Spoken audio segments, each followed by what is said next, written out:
আমার মা মূর্খ মা। মা এখনো অঙ্ক বুঝে না। একটা রুটি চাইলে দুইটা রুটি নিয়ে আসে। কোথায় যাওয়ার সময় 20 টাকা চাইলে 50 টাকা ঢুকিয়ে দেয়। আমার মা ইংরেজি বুঝে না। হেঁটিয়ে বললে উল্টো ভালোবেসে বুকে টেনে নেয়। আমার মা মিথ্যাবাদী। নিজের পেটে খিদে থাকা সত্ত্বেও খায় না, আমার জন্য তুলে রাখে। আমার মা বোকা, সারা জীবন রান্নাঘর আর আমাদের ভালো মন্দের পিছনে কাটিয়ে দেয়।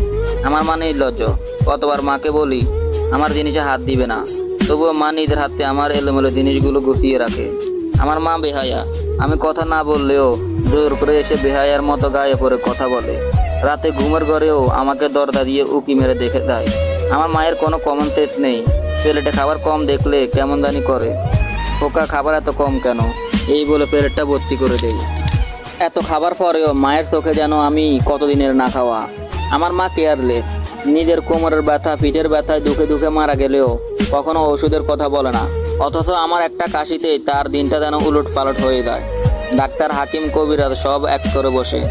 আমার মা আনস্মার্ট। অনেকের মায়ের মতো করে দামি দামি শাড়ি পরে না, ভ্যানিটি ব্যাগ ঝুলিয়ে মোবাইল হাতে নিয়ে ঘুরতে দেয় না।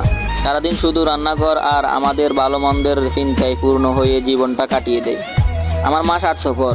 সে নিজের সন্তানের জন্য দুনিয়া সব কিছু ত্যাগ করতে পারে। ভালো থাকুক দুনিয়া সকল মা। লাভ ইউ মা।